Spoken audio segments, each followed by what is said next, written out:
Well, what I really like is like that we're coming to like a chain agnostic time where like, seeing Gavin and seeing Polkadot here as the East conference is interesting. Like Gavin and Vitalik going way back. I feel like after times where everybody was like saying, yeah, I'm the biggest, I'm the best L1, I'm bringing the solution. We're coming now into a time where tribalism is over and we're all cooperating in order to make Web3 actually usable and like strive for mass adoption, and the best solution wins. I love that. Right? Yeah. And the Graph protocol, right, we are chain agnostic from the get-go. We allow data, historic data applications, APIs, basically from all the chains that are there. And so the chain agnostic ethos is in our DNA from the get-go. I love that, and the way that you're thinking about popularizing blockchain as well.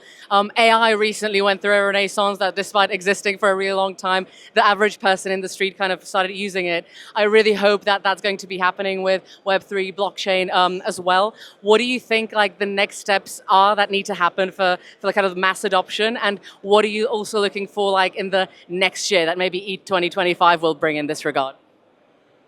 Well, interesting aspect. So I think what it needs to happen, we need to have like really like the applications that will enable the community to come in. I think like a lot of like account abstraction is a hot topic that's coming.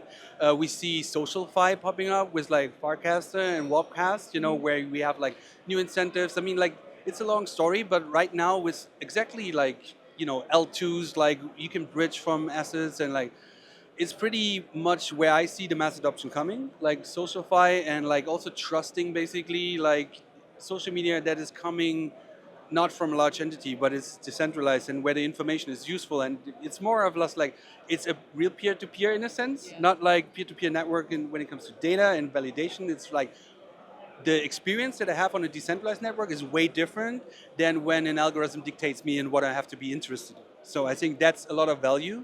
Politically, that's interesting, like how a community is, how the whole society is like getting better and like get paid for your content. This is like something that I'm interested in personally. I think AI, you managed AI, like AI is also super interesting, like where does the data come from and how does it verify it, how we train these models. Like mentioning the graph, we just released our agency, which is like feeding off like decentralized data, and we verify data before it goes into LLMs. That will be a trend, I guess, like in the future. I guess like 2025, like we might be there, like, and adoption, like it's happening, right? I think more and more people realize that centralized is a big trade-off when it comes to like, can I trust this or not? And that decentralized might be a little bit of like clunky still in comparison, but like all the innovation happening in the decentralized web. It's a real community. It's like open source e-source, and I think that's where in the long term we're going to win. I love that, and I love like the Pokemon fusion of AI and blockchain, actually verifying the content, but also not just talking the talk, but also walking the walk of living the decentralized life, and not just then escaping to the big tech to post stuff online. Thank you so much. We'll see you next year. Yeah. Okay.